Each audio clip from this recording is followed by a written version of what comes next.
Hey guys, welcome to Rap Code. Previous வீடியோவில் எப்படி hello world print பண்ணுறதுன்னு பார்த்துருப்போம் ஜாவாவில். இந்த வீடியோவில் எப்படி ஒரு வேரியபிள் டிக்ளேர் பண்ணுறது, வேரியபிள்ஸ்னால் என்ன, எப்படி வேரியபிள் டிக்ளேர் பண்ணுறது, அண்ட் தென் என்னென்ன டேட்டா டைப்ஸ் இருக்குது ஜாவாவில் அப்படின்னு பார்க்கலாம். உங்களுக்கு ஆல்ரெடி தெரியும், ஹலோ வேர்ல்டுனா ஜஸ்ட்டு ஜாவானாலே கிளாஸ்க்குள்ளே தான் நம்ம ஒரு கோடிங் எழுதுவோம். எக்ஸாம்பிள், ஜாவானாலே ஒரு கிளாஸ், இந்த கிளாஸ்க்குள்ளே ஒரு மெயின் ஃபங்க்ஷன், அதுக்குள்ளே தான் நம்ம எல்லா கோட் எழுதுவோம். ரைட், இது நான் ப்ரீவியஸ் வீடியோவில் சொல்லியிருப்பேன். ஒருவேளை அந்த வீடியோ பார்க்கலைன்னா இந்த வீடியோ உங்களுக்கு புரிஞ்சுக்கிறது கொஞ்சம் கஷ்டமாக இருக்கும். ஸோ அந்த வீடியோ பார்த்துட்டு அதுக்கப்புறம் இந்த வீடியோ பாருங்கள். ஸோ நான் ஆல்ரெடி சொன்ன மாதிரி இந்த எஸ்ஆர்சி அப்படின்ற ஃபோல்டருக்குள்ளே தான் எந்த ஒரு ஜாவா ஃபைலையும் க்ரியேட் பண்ணுவோம். ஸோ நான் எஸ்ஆர்சி கிளிக் பண்ணி நியூக்குள்ளே போய் ஜாவா கிளாஸ் கொடுத்து, நான் ஆல்ரெடி சொன்ன மாதிரி எப்பயுமே ஒரு ஜாவா ஃபைலை க்ரியேட் பண்ணும்போது கிளாஸை தான் க்ரியேட் பண்ணணும். ஸோ கிளாஸை சூஸ் பண்ணிக்கிட்டு ஃபைல் நேமை செட் பண்ணிக்கிறேன். இப்போ ஃபைல் நேம் என்ன வைக்கிறேன்னா வேரியபிள்ஸ் அப்படின்னு வச்சுக்கலாம். ஓகே, இப்போ வேரியபிள்ஸ் வச்சுட்டேன். ஓகே, இந்த பப்ளிக் கிளாஸ் வேரியபிள்ஸ் அப்படின்றது உங்களுக்கு ப்ரீவியஸ் வீடியோ பார்த்துருந்தா தெரிஞ்சிருக்கும். கிளாஸ்னால் என்ன, ஏன் நம்ம கிளாஸ்க்குள்ளே தான் ஜாவாவோட கோட் எழுதுகிறோம், ஏன் கிளாஸ்க்குள்ளே ஜாவாவோட கோட் எழுதுறேன்னு அந்த ப்ரீவியஸ் வீடியோ பார்த்தா உங்களுக்கு தெரிஞ்சிருக்கும். அப்படி ஒரு வேளை பார்க்கலைன்னா டிஸ்கிரிப்ஷன் லிங்க் கொடுக்குறேன், பார்த்துட்டு வாங்க. ஓகே, எப்பயும் போல் ஜாவா பொறுத்த வரைக்கும் ஒரு கிளாஸ் க்ரியேட் பண்ணணும். அந்த கிளாஸ்க்குள்ளே ஒரு மெயின் ஃபங்க்ஷன் இருக்கணும். மெயின் ஃபங்க்ஷனாக என்ன, நம்ம ஒரு ப்ரோக்ராமை ரன் பண்ணும்போது கம்பைலர் எங்கே ஸ்டார்ட் பண்ணுறதுன்னு கம்பைலருக்கு தெரியாது. ஸோ நம்ம ஒரு மெயின் ஃபங்க்ஷனை எழுதணும்னா கம்பைலர் நம்ம மெயின் ஃபங்க்ஷன்லேருந்து ஸ்டார்ட் பண்ணணும் அப்படின்னு புரிஞ்சுக்கிட்டு மெயின் ஃபங்க்ஷன்லேருந்து நம்ம எழுதின கோடை ரன் பண்ண ஸ்டார்ட் பண்ணணும். So main function மேண்டரி. So public static void main அந்த ஆர்குமெண்ட்.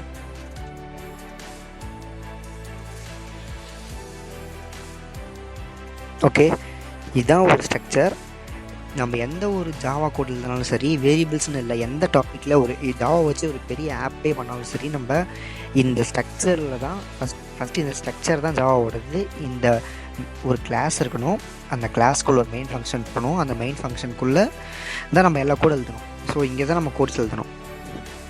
இதுக்குள்ளே எழுதுகிற கோடை தான், இந்த மெயின் ஃபங்க்ஷனுக்குள்ளே எழுதுகிற கோடை தான் கம்பைலர் ரன் பண்ணும். ஓகேவா? ஸோ இது வரைக்கும் உங்களுக்கு புரிஞ்சிருக்கும். இதை ஜாவாவோட ஸ்ட்ரக்சர் இப்படி தான் இருக்கும்.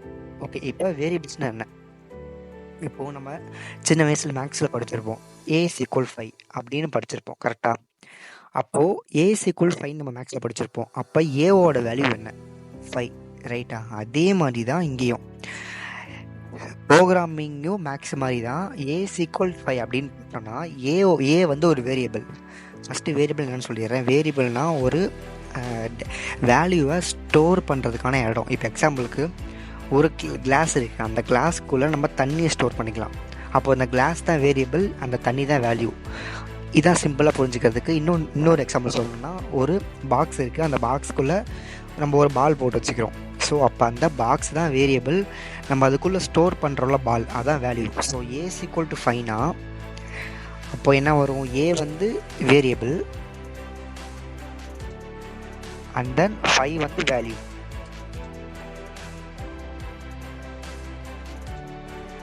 ஓகே, அப்போ ஏ வந்து வேரியபிள் அண்ட் தென் 5 வந்து வேல்யூ. அப்போ ஏவோட வேல்யூ என்ன? 5. ஓகே, அப்போ உங்களுக்கு சிம்பிளாக புரிஞ்சிருக்கும். ஜஸ்ட்டு வேரியபிள் என்னென்னா, வேரியபிளுங்கிறது ஒரு வேல்யூவை அப்படி இல்லை ஒரு டேட்டாவை ஸ்டோர் பண்ணுறதுக்கான இடம், அதான் வேரியபிள். இப்போ A=5னா ஏ தான் வேரியபிள். ஸோ சிம்பிளாக வேரியபிள் என்னென்னு புரிஞ்சிருக்கும். ஓகே, இப்போது A=5 அப்படின்னு நம்ம போட்டோன்னா நமக்கு எரர் வரும். ஏன்னா நம்ம இன்னும் ஏவை டிக்ளரே பண்ணல. நான் அப்படின்னு என்னென்னு சொல்ல வரேன். ஓகேவா? A=5ன்னு நம்ம வெறும் எம்டியாக போட்டால் புரியாது, கம்பைலருக்கு புரியாது. A=5ங்கிறது கரெக்டு தான், ஆனால் கம்பைலருக்கு புரியாது.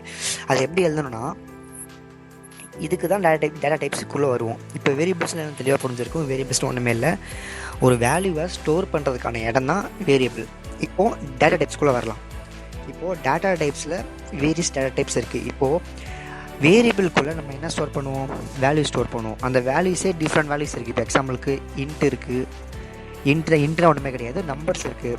அண்ட் தென் ஒரு நேம் ஸ்டோர் பண்ணலாம் வேரியபிளில். இப்போ என்னோடய நேம் வந்து நான் முகிலன், அந்த மாதிரி இதை ஸ்டோர் பண்ணலாம். அண்ட் தென் அப்படி இல்லைன்னா ஒரு பாயிண்ட் வேல்யூ ஸ்டோர் பண்ணலாம், 5.5 இந்த மாதிரி ஸ்டோர் பண்ணலாம். அண்ட் தென் ஒரு ட்ரூ ஆர் ஃபால்ஸ், அதாவது ட்ரூனா உங்களுக்கு தெரியும், ஆல்ரெடி படிச்சிருப்போம். ட்ரூனா உண்மை, ஃபால்ஸ்னால் போய் என்னென்ன மாதிரி வச்சுக்கோங்க. ட்ரூங்கிறது ட்ரூ ஆர் ஃபால்ஸ் ஸ்டோர் பண்ணலாம். இந்த மாதிரி எதை வேணால் ஸ்டோர் பண்ணிக்கலாம் ஒரு வேரியபிள்குள்ளே. ஓகேவா? இப்போது நம்ம ஏஸ் ஈக்குவல் டு 5ன்னு போடுறோன்னா கம்பைலருக்கு இந்த ஏக்குள்ளே என்ன வேல்யூ ஸ்டோர் ஆகுதுன்னு தெரியாது. இப்போது நான் ஆல்ரெடி சொன்ன மாதிரி ஒரு வேரியபிள்குள்ளே நம்ம என்ன டேட்டா என்ன வேல்யூ வேணால் ஸ்டோர் பண்ணலாம். எக்ஸாம்பிளுக்கு ஒரு நம்பரை ஸ்டோர் பண்ணலாம், இல்லை ஒரு பாயிண்ட் வேல்யூ ஸ்டோர் பண்ணலாம், அப்படி இல்லைனா ஒரு டெசிமலை ஸ்டோர் பண்ணலாம், அப்படி இல்லைனா ஒரு ட்ரூ ஆர் ஃபால்ஸ் ஸ்டோர் பண்ணலாம், அப்படி இல்லைனா ஒரு நேம், இப்போ ஸ்ட்ரிங் ஒரு நேமை ஸ்டோர் பண்ணலாம். ஓகேவா? ஸோ அப்போ நம்மளுக்கு கம்பைலருக்கு அது நம்ம என்ன டேட்டா டைப்பை ஸ்டோர் பண்ண போகிறோம் நம்ம முன்னாடியே சொல்லணும். ஸோ ஏஸ் ஈக்குவல் டு 5ன்னு போகிறதுக்கு முன்னாடி இந்த 5ங்கிறது ஒரு இன்டிஜர்னா ஒரு மாதிரி நம்பர், இன்டிஜர்னா நம்பர். ஓகேவா? ஸோ அப்போ ஏ வந்து என்ன டைப்பாக நம்ம ஏக்கு வந்து என்ன வேல்யூ அசைன் பண்ணுறோம்? ஒரு இன்டிஜர் வேல்யூ அசைன் பண்ணுறோம். So int. ஓகேவா? இப்போ பாருங்கள், எந்த ஒரு எரரும் இல்லை. ஸோ நம்ம ஒரு வேரியபிளுக்கு என்ன வேல்யூ அசைன் பண்ணுறோமோ அந்த வேல்யூவை தான் நம்ம டேட்டா டைப்பாக யூஸ் பண்ணுவோம். இப்போ எக்ஸாம்பிளுக்கு இங்கே நான் 5.5 அப்படின்னு போடுறேன்னா இந்த இடத்துல நம்ம டபுள் யூஸ் பண்ணலாம். டபுள் எதுக்கு யூஸ் ஆகும்னா ஒரு பாயிண்ட் வேல்யூ ஸ்டோர் பண்ணுறதுக்கு யூஸ் ஆகும். ஸோ ஃபஸ்ட்டு இன்ட் எதுக்கு யூஸ் ஆகுது? ஒரு நம்பரை ஸ்டோர் பண்ணுறது யூஸ் ஆகுது. அண்ட் தென் டபுள் எதுக்கு யூஸ் ஆகுது? இதுக்கு வந்து ஃபஸ்ட்டு நான் இன்ட் ஏஸ் ஈக்குவல் டு 5 வச்சுட்டேன். ஸோ இப்போ என்ன பண்ணணும்? இன்ட் ஏஸ் ஈக்குவல் டு 5 வச்சுட்டேன். நம்ம ஆல்ரெடி இருக்கிற பேரில் இன்னொரு பேர் கிரியேட் பண்ணக்கூடாது. இப்போ எக்ஸாம்பிளுக்கு ஒரே பேரில் 2 பேர் இருந்தாங்கன்னா நம்ம ஒரு பேரை கூப்பிட்டா 2 பேர் வருவாங்க. கரெக்டாக? ஸோ வேறு நேமை தான் எப்பயுமே வேரியபிள்ஸ் வைக்கணும். ஸோ ஏஸ் ஈக்குவல் டு ஏன்னு சொல்லி டிக்ளேர் பண்ணிவிட்டேன். இப்போ பி வச்சுக்கலாம். B is equal to double என்ன சொன்னால் டெசிமல் வேல்யூ ஸ்டோர் பண்ணுறதுக்கான டைப். ஸோ 5.5. ஓகே, டபுளில் மட்டும்தான் நம்ம ஸ்டோர் பண்ண முடியுமா அப்படின்னு கேட்டால் இல்லை. ஃப்ளோட்டுங்கிறதும் ஒரு டேட்டா டைப் தான். அந்த டேட்டா டைப்புக்குள்ளே நம்ம டெசிமலே ஸ்டோர் பண்ணலாம் ஃப்ளோட். ஆனால் ஃப்ளோட் சிஸ் ஈக்குவல் டு நான் 5.5ன்னு போட்டால் எரர் வரும். ஏன்னா இப்போ இது 5.5ன்னு போட்டால் டெசிமல் வேல்யூ தான், ஆனால் ஃப்ளோட்டோட டெசிமல் வேல்யூ அப்படின்றது கம்பைலருக்கு தெரியாது. ஸோ நம்ம சிம்பிளாக 5.5 and then எஃப்னு போட்டோன்னா 5.5 அதை ஃப்ளோட்டாக மாற்றி இந்த ஃப்ளோட் ஆஃப் சி அப்படின்ற வேரியபிளுக்கு ஸ்டோர் பண்ணோம். ஓகே, நான் திருப்பி ஃபஸ்ட்லேருந்து சொல்கிறேன். இன்ட் ஆஃப் ஏன்னா ஃபஸ்ட்டு நான் இன்ட் ஆஃப் ஏன் டிக்ளேர் பண்ணிட்டேன்னா ஏங்கிற வேரியபிளை நான் இன்டிஜர் வேல்யூ ஸ்டோர் பண்ணுறது டிக்ளேர் பண்ணிக்கிட்டேன். இப்போ இன்ட் ஆஃப் ஏன்னா இந்த ஏக்குள்ளே இன்டிஜர் வேல்யூ மட்டும்தான் ஸ்டோர் பண்ண முடியும்.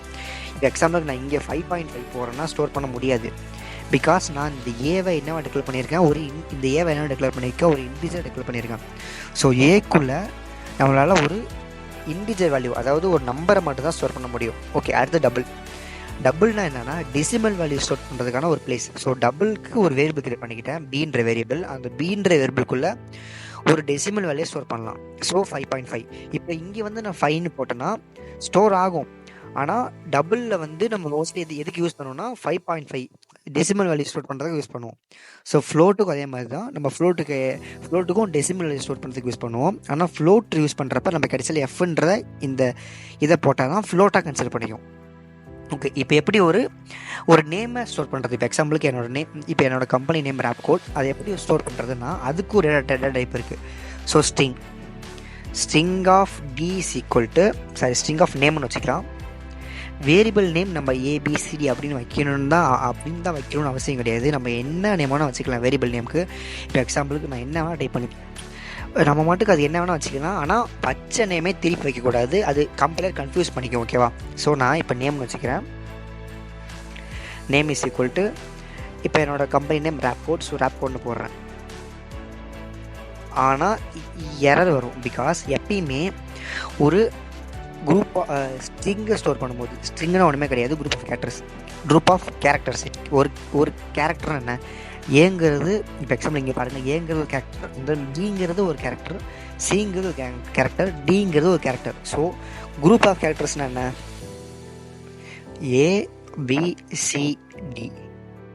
ஏபிசிடி இதுதான் குரூப் ஆஃப் கேரக்டர்ஸ். இதுதான் நம்ம ஸ்ட்ரிங்குன்னு சொல்லுவோம். ஸோ ஸ்ட்ரிங்குனா ஒன்றுமே கிடையாது, ஒரு குரூப் ஆஃப் கேரக்டர்ஸ். ஒரு நேம் எப்படி இருக்கும்? ஒரு குரூப் ஆஃப் கேரக்டர்ஸாக இருக்கும். இப்போ ஆர்ங்கிறது இந்த ஆறுங்கிறது ஒரு கேரக்டர், அந்த ஏங்கிறது ஒரு கேரக்டர், பிங்கிறது ஒரு கேரக்டர், சிங்கிறது ஒரு கேரக்டர், ஓங்கிறது ஒரு கேரக்டர், டிங்கிறது ஒரு கேரக்டர், அந்த ஈங்கிறது ஒரு கேரக்டர். ஸோ இது ஒரு குரூப் ஆஃப் கேரக்டர்ஸ். எப்பயுமே ப்ரோக்ராமிங்கில் குரூப் ஆஃப் கேரக்டர்ஸை ஸ்டோர் பண்ணோன்னா நம்ம டபுள் கொட்டேஷன் யூஸ் பண்ணுவோம். எப்பயுமே நல்லா புரிஞ்சுக்கோங்க. குரூப் ஆஃப் கேரக்டர்ஸை நம்ம யூஸ் பண்ணுறப்ப ப்ரோக்ராமிங்கில் டபுள் கொட்டேஷனில் யூஸ் பண்ணுவோம். நான் சிம்பிளாக சொல்லணும்னா ஸ்ட்ரிங் எப்பயுமே டபுள் கொட்டேஷனுக்குள்ளே தான் இருக்கணும். நம்ம நம்பர்ஸ்க்குலாம் கொட்டேஷன் தேவையில்ல, நார்மலாக அப்சைன் பண்ணலாம். ஆனால் ஸ்ட்ரிங்குங்கிறது எப்பயுமே டபுள் கொட்டேஷனுக்குள்ளே தான் இருக்கணும். ஓகே, இப்போது எப்படி ஒரு சிங்கிள் கேரக்டர் ஸ்டோர் பண்ணுறது? ஸ்ட்ரிங்குனா என்ன? ஒரு குரூப் ஆஃப் கேரக்டர்ஸ். ஓகே, இப்போ ஒரு சிங்கிள் கேரக்டர் எப்படி ஸ்டோர் பண்ணுறது? ஒன்றுமே இல்லை, கேர் இஸ் ஈக்குவல் டு ஒரு சிங்கிள் கேரக்டரை நம்ம சிங்கிள் கொட்டேஷனில் ரெப்ரசன்ட் பண்ணுவோம். நல்லா புரிஞ்சுக்கோங்க. ஸ்ட்ரிங்னா குரூப் ஆஃப் கேரக்டர்ஸ், அதை வந்து நம்ம டபுள் கொட்டேஷனில் ரெப்ரசன்ட் பண்ணுவோம். ஒரு சிங்கிள் கேரக்டர் ஸ்டோர் பண்ணுறப்ப அதை ஒரு சிங்கிள் கொட்டேஷனில் ரெப்ரசன்ட் பண்ணுவோம். இப்போ ஏங்கிறது ஒரு சிங்கிள் கேரக்டர், அதை நான் சிங்கிள் கொட்டேஷனில் ரெப்ரசன்ட் பண்ணி ஈக்குவலாக ஸ்டோர் பண்ணிக்கிட்டேன். ஓகேவா? இதுதான் டேட்டா டைப்ஸ். உங்களுக்கு தெளிவாக புரிஞ்சிருக்கும். வேரியபிள்ஸ் என்னென்னா, வேரியபிள்ஸ்ங்கிறது ஒரு பிளேஸ், அந்த பிளேஸ்க்குள்ளே நம்ம ஒரு வேல்யூவை ஸ்டோர் பண்ணிக்கலாம். டேட்டா டைப்ஸ் என்னென்னா, அந்த வேரியபிள்ஸை டிக்ளேர் பண்ணும்போது அந்த வேரியபிள்ஸ்க்குள்ளே என்ன வேல்யூவை ஸ்டோர் பண்ண போகிறோமோ அந்த வேல்யூக்கு தகுந்த மாதிரி நம்ம அந்த வேரியபிளை டிக்ளேர் பண்ணணும். இப்போ எக்ஸாம்பிளுக்கு ஏ ஈக்குவல் டு 5னா 5ங்கிறது ஒரு இன்டீஜர். ஸோ நம்ம ஏவை இன்டீஜராக டிக்ளேர் பண்ணணும். ஸோ அவ்வளோதான், தட்ஸ் ஆல். ஸோ டேட்டா டைப்ஸில் வேரியஸ் டைப்ஸ் இருக்குது. இப்போ எக்ஸாம்பிளுக்கு int, double, float, string, char, இந்த மாதிரி நிறையா இருக்குது. ஓகே, இதுதான் வேரியபிள்ஸ் அண்ட் டேட்டா டைப்ஸ். இப்போது நம்ம ப்ரீவியஸ் வீடியோவில் பார்த்துருப்போம் எப்படி ஒரு ஹலோ வேர்ல்டு அப்படின்றத பிரிண்ட் பண்ணுறதுன்னு பார்த்துருப்போம். ஓகேவா? இப்போ எக்ஸாம்பிளுக்கு நான் திருப்பி அதே போடுறேன். System dot out dot print. பிரிண்ட்னா என்ன, பிரிண்ட் இல்லைன்னா என்ன அப்படின்னு சொல்லிட்டு ப்ரீவியஸ் தெளிவாக எக்ஸ்பிளைன் பண்ணிடுறேன். ஸோ இப்போ பிரிண்ட் அப்படின்னு வச்சுக்கலாம். பிரிண்ட்லாம் ஒன்றுமே கிடையாது, சிங்கிள் லைனில் பிரிண்ட் பண்ணும், அப்படியே ப்ரோக்ராம் முடிஞ்சிடும். பிரிண்ட் இல்லைன்னா சிங்கிள் லைனில் பிரிண்ட் பண்ணிவிட்டு நெக்ஸ்ட் லைன் போயிட்டு அதுக்கப்புறம் தான் ப்ரோக்ராம் முடியும். ஓகேவா? நான் பிரிண்ட் யூஸ் பண்ணிக்கிறப்ப பிரிண்ட்டுக்குள்ளே டபுள் கொட்டேஷனுக்குள்ளே என்ன கொடுத்தாலும் அது பிரிண்ட் ஆக போகுது. ஸோ நான் ஹலோ வேர்ல்டுன்னு கொடுத்துக்கிறேன். ஸோ இந்த பிரிண்ட்டுக்குள்ளே டபுள் கொட்டேஷனில் ஹலோ வேர்ல்டுன்னு கொடுத்துட்டேன். இப்போ இந்த ப்ரோக்ராமை ரன் பண்ணுறேன், என்ன அவுட்புட் வருதுன்னு பார்க்கலாம். ரன் ஆகுது, அண்ட் தென் ஹலோ வேர்ல்டு அப்படின்றது வந்துடுச்சு. ஓகேவா? பாருங்கள், ஹலோ வேர்ல்டு அப்படின்ற அவுட்புட் வந்துருச்சு. இப்போது இந்த சிஸ்டம் டாட் அவுட்டர் பிரிண்ட் இல்லைன்னா நம்ம இதுக்குள்ளே கொடுக்குற ஸ்டேட்மெண்ட்டை அவுட் ஸ்க்ரீனுக்கு டிஸ்பிளே பண்ணுது. ஓகேவா? இப்போது டபுள் கொட்டேஷனுக்குள்ளே என்ன கொடுத்தாலும் அது அவுட் ஸ்க்ரீனுக்கு அப்படியே பிரிண்ட் ஆகும். ஓகே, இப்போது எப்படி ஒரு வேரியபிள்குள்ளே இருக்க வேல்யூவை பிரிண்ட் பண்ணுறது? இப்போ எக்ஸாம்பிளுக்கு இந்த நேம் அப்படின்ற வேரியபிள்குள்ளே ரேப் கோடுன்னு சொல்லிட்டு இருக்குது. நான் இங்கே ரேப் கோடுன்னு போடாமல் இந்த வேரியபிள் இங்கே ரேப் கோடுன்னு போட்டு பிரிண்ட் பண்ணலாம். ஆனால் எனக்கு இப்போ எப்படி பிரிண்ட் பண்ணணும்னா, இந்த நேமை வச்சு இந்த ரேப் கோடை பிரிண்ட் பண்ணணும். அப்படின்னா ஜஸ்ட் நேம்னு போட்டால் போதும். ஓகேவா? எப்பயுமே வேரியபிளை வச்சு அதோட வேல்யூ அக்சஸ் பண்ணுறப்ப நம்ம டபுள் கொட்டேஷனில் போட தேவையில்ல. எப்பயுமே ஒரு வேரியபிள் அக்சஸ் பண்ணுறப்ப நம்ம டபுள் கொட்டேஷனில் போட தேவையில்ல. நம்ம டேரெக்டாக பிரிண்ட் பண்ணுறோம் அப்படின்னா நம்ம டபுள் கொட்டேஷனில் போடலாம். இப்போ இது ஒரு வேரியபிளில் பிரிண்ட் பண்ணுறோம், நம்ம டபுள் கொட்டேஷன் யூஸ் பண்ணாமல் போட்டோம். இப்போது இந்த நேமோட வேல்யூ என்ன, ரேப் கோட். இப்போ அதை நம்ம டேரெக்டாக பிரிண்ட் பண்ணணும்னா நம்ம என்ன யூஸ் பண்ணணும்னா டபுள் கொட்டேஷனில் பிரிண்ட் பண்ணணும். இப்போ எக்ஸாம்பிளுக்கு system dot out dot print, நான் பிரிண்ட் எல்என்னு வச்சுக்கிறேன். அப்போ தான் நெக்ஸ்ட் லைனில் பிரிண்ட் ஆகும், இல்லைனா ரெண்டுமே ஒட்டி பிரிண்ட் ஆகிடும். ஓகேவா? இப்போது நம்ம டேரெக்டாக ஒரு இதை பிரிண்ட் பண்ணோன்னா ரேப் கோட்னு பண்ணணும். இதுவே ஒரு வேரியபிள்குள்ளே இருக்க வேல்யூ பிரிண்ட் பண்ணோன்னா ஜஸ்ட் அந்த வேரியபிள் நேமை இந்த பிரிண்ட் எல்என்குள்ளே போட்டால் போதும், அந்த வேரியபிள்குள்ளே என்ன ஸ்டோர் ஆகிருக்கோ அது பிரிண்ட் ஆகிடும். இப்போ எக்ஸாம்பிளுக்கு நான் ஃபஸ்ட்டு இதை வந்து நான் ரிமூவ் பண்ணிக்கிறேன். ரிமூவ் பண்ணிவிட்டு நான் இதை ரன் பண்ணுறேன். இந்த நேமுன்றதான் பிரிண்ட் ஆக போகுது. ஆனால் இந்த நேமுக்குள்ளே என்ன இருக்குது, இந்த நேமுங்கிறது ஒரு வேரியபிள், அந்த வேரியபிள்குள்ளே என்ன இருக்குது, ரேப் கோடுன்னு சொல்லிட்டு இருக்குது. ஸோ ரேப் கோடுங்கிறது பிரிண்ட் ஆகிடுச்சு. ஓகே, இப்போ தெளிவாக புரிஞ்சிருக்கும். ஒரு வேளை இங்கே டபுள் கொட்டேஷன் போட்டோன்னா என்னாகும், அந்த நேமுங்கிறது அப்படியே பிரிண்ட் ஆகிடும். ஏன்னா நம்ம அங்கே அதை ஸ்ட்ரிங்காக மாற்றி கன்வெர்ட். நான் என்ன சொன்னேன், ஸ்ட்ரிங்னா எப்பயுமே ஒரு ஸ்ட்ரிங்கை டபுள் கொட்டேஷனாக ரெப்ரசென்ட் பண்ணுவோம். ஸோ நம்ம நேம்னு போட்டோன்னா அந்த நேம் அப்படியே பிரிண்ட் ஆகிடும். அது ஒரு வேரியபிளாக எடுத்துக்காது, அது ஒரு ஸ்ட்ரிங்காக எடுத்துக்கும். ஸோ நேமுங்கிறது அப்படியே பிரிண்ட் ஆகிடுச்சு. ஓகே, அதனால் எப்பயுமே வேரியபிளை நம்ம அக்சஸ் பண்ணும்போது ஜஸ்ட் அந்த நேமை கால் பண்ணால் போதும், டபுள் கொட்டேஷன் யூஸ் பண்ண தேவையில்ல. ஓகே, இப்போது எப்படி இந்த ஏவை பிரிண்ட் பண்ணுறது, பிஏ பிரிண்ட் பண்ணுறது, சிஏ பிரிண்ட் பண்ணுறது? நம்ம ஜஸ்ட் நேமை பிரிண்ட் பண்ணிட்டோம். எப்படி மற்றதெல்லாம் பிரிண்ட் பண்ணுறது? சேம் அதே மாதிரி தான், ஒன்றுமே இல்லை. System dot out dot println A and then system dot out dot println D system dot println. சிஸ்டம்க்கு வந்து எப்பயுமே எஸ் கேபிட்டல் வரும், அதை மறந்துடாதீங்க. சிஸ்டம்க்கு எப்பயுமே எஸ் கேபிட்டல் வரும். Println and then C and then system dot out of println D and then லாஸ்ட்டாக டின்ற வேரியபிள் நம்ம டிக்ளேர் பண்ணல, ஏ டிக்ளேர் பண்ணியிருக்கேன், பி டிக்ளேர் பண்ணியிருக்கேன், சி டிக்ளேர் பண்ணியிருக்கேன், அந்த டியை டிக்ளேரே பண்ணல. ஸோ டி அக்சஸ் பண்ணால் எரர் வருது. ஸோ இ தான் இருக்குது. நம்ம ஆல்ரெடி நேமை பிரிண்ட் பண்ணிட்டோம், அதான் லாஸ்ட் ஒன் இ, அதே பிரிண்ட் பண்ணிட்டேன். இப்போ ரன் பண்ணோன்னா நம்மளுக்கு என்ன டிஸ்பிளே ஆகும் அப்படியே கெஸ் பண்ணுங்க பார்க்கலாம். ஃபஸ்ட்டு நேமை பிரிண்ட் பண்ணியிருக்கேன், நேமோட வேல்யூ என்ன ரேப் கோட் பிரிண்ட் ஆகிடும். இந்த லைன் ரன் ஆகும்போது ரேப் கோட் அப்படின்னு பிரிண்ட் ஆகிடும். நெக்ஸ்ட் லைன் வந்து ஏ, அப்போ ஏவோட வேல்யூ என்ன 5, அது பிரிண்ட் ஆகிடும். அண்ட் தென் பியோட வேல்யூ 5.5, அண்ட் தென் சியோட வேல்யூ 5.5 தான். அண்ட் தென் இயோட வேல்யூ ஏ. ஓகே, இப்போ ரன் பண்ணி பார்க்கலாம். நம்ம கெஸ் பண்ண அவுட் கட்டான்னு செக் பண்ணலாம். ரன் ஆகுது. ஓகே, நீங்கள் பார்த்தீங்கன்னா உங்களுக்கே தெரியும். ஃபஸ்ட்டே நேமை பிரிண்ட் பண்ணியிருக்கேன், நேமோட வேல்யூ என்ன ரேப் கோட் பிரிண்ட் ஆகிடுச்சு. அண்ட் தென் ஏவை பிரிண்ட் பண்ணியிருக்கேன், ஏவோட வேல்யூ என்ன 5, அதுவும் பிரிண்ட் ஆகிடுச்சு. அண்ட் தென் பியோட வேல்யூ என்ன 5.5, அதுவும் பிரிண்ட் ஆகிடுச்சு. அண்ட் தென் சியோட வேல்யூ என்ன 5.5. ஏன் 5.5 எஃப் பிரிண்ட் ஆகலை அப்படின்னு டவுட் வரும். நான் என்ன சொன்னேன், 5 இந்த ஃப்ளோட்டுனா அது ஒரு டெசிமல் வேல்யூ தான் ஸ்டோர் பண்ணும். ஓகேவா, இந்த எஃப்ங்கிறது டெசிமல் வேல்யூ இல்லை. இந்த எஃப்ங்கிறது எதுக்கு போட்டேன்னு சொன்னேன், அந்த 5.5 ஃப்ளோட்டாக மாற்றி இந்த சிக்குள்ளே ஸ்டோர் பண்ணுறதுக்கு தான் இந்த எஃப். ஸோ இந்த எஃப்ங்கிறது டைப் கன்வர்ஷன் யூஸ் பண்ணுறது. ஸோ இந்த எஃப் பிரிண்ட் ஆகாது, அந்த வேல்யூ தான் பிரிண்ட் ஆகும். ஸோ இதில் இந்த சியோட வேல்யூ என்ன 5.5 தான். ஸோ 5.5 பிரிண்ட் ஆகிடுச்சு. அண்ட் தென் ஃபைனலி இயோட வேல்யூ என்ன ஏ. ஸோ ஏ பிரிண்ட் ஆகிடுச்சு. இவ்வளோ தான் கைஸ். வேரியபிள்ஸ்னால் என்ன, ஒரு ரீகால் மட்டும் பார்த்துடலாம். வேரியபிள்ஸ்னால் என்ன, வேரியபிளுங்கிறது ஒரு பிளேஸ், அந்த பிளேஸில் நம்ம டேட்டாவை ஸ்டோர் பண்ணிக்கலாம்.